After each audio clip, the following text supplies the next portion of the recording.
I'm really excited today to be joined by a very special guest, Rob Pickering, who works for the Australian Football League.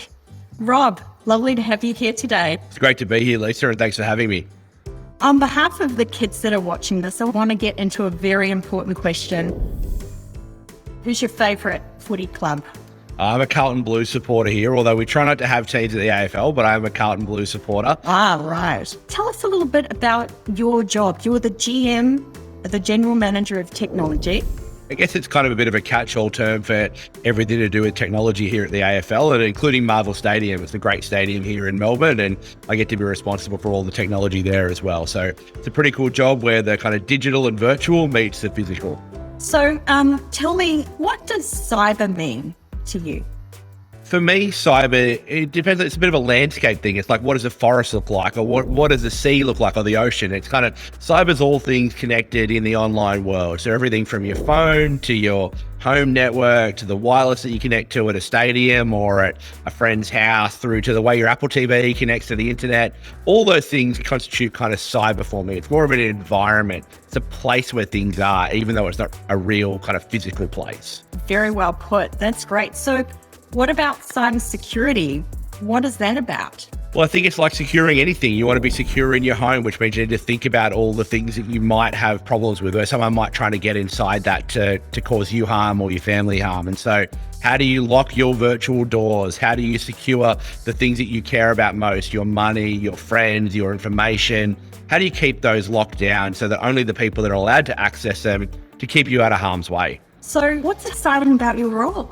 Well, I think it's so exciting to work at a place like the Australian Football League. I mean, every day it's a very different challenge. And one of the great things about my role, as I said earlier, is I get to look after our virtual assets, all of our servers and infrastructure and application, all the things that hum and tick that make those things go by and happen. And the other thing I get to do is look after our physical infrastructure. So Marvel Stadium, it's a great stadium here in the CBD of Melbourne. Make sure all the things around that are secure as well. So how do we make sure that all of our ticketing is secure? How do we make sure that all of our wireless is secure? I get to look after all those physical and virtual things to make sure the AFL and everyone that goes to games and all of our clubs and all of our members and all of our fans' information is kept secure. Wow, that's a really big and important job for sure. And so what does like a tough or challenging day look like to you?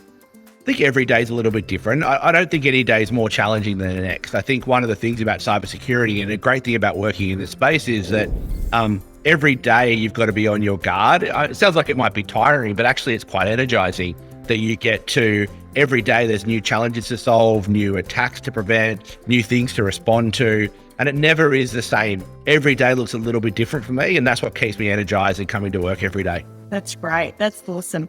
So what do you think kids need to think about when they go, wow, a job like that would be interesting. How would I get there? I think there's a few things. I think there's very certain personality types that like this thing. If you like to do puzzles, you like to do things a little bit differently, you like to protect your family and friends, you see your role as helping other people, then for me, that's the sort of role that you want to pick up in that job. And really you need some kind of technical skills that you evolve over time. But I think having those personal values of, wanting to protect people and look after the people that you care about, wanting to be challenged by new and interesting puzzles, someone that likes to kind of hunt things down, those sort of things are job and personality types that lend themselves to a job like mine. But anyone can get there. I think that's a really important point. Even if you don't have that skills and expertise now, you can pick that up over your career. I didn't start out in working in cybersecurity. I started working out on a help desk, and you pick up some skills and capability over the time, and eventually you kind of get to the role that I'm in, where you've got a diversity and different levels of experience in different places, and then you get bigger and more important things to look after, like what I do today. So well put. Thank you. I mean, really anybody can get into this field, like you say, and it's about the curiosity to solve puzzles, to look after our digital world and make it a safer place for our people, our friends and our family, as you say. So thank you. That was very inspiring. Really appreciate your time today. Thanks, Rob. Thanks for having me, Lisa.